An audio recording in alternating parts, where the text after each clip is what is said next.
Uria wari muthuri wa Winrose wa Ngũi niwe Reuben Kivati ni arite Winrose atige gutindaga akiheana ndeto cia kihiko kiao gia thikũ 59 kiria giathirire miaka 7 mihituku.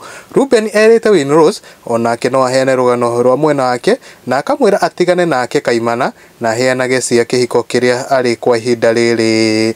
Akenya mwena wa comment section ndeto ino ya mundu gwitwo Reuben Kivati na Winrose nio maraikorwo makiaririra na magwikorwo makiandiko hena Vijimaina akawa my lord na vile Winrose ni mrembo aliona nini kwa hii scarecrow.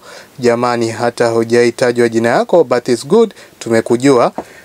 Akoga shonoka muno na ugeithie Winrose ongea hadi uhil wachana na hiki kikamba confused element. And I still Gogi akawa she never said anything I will about their relationship.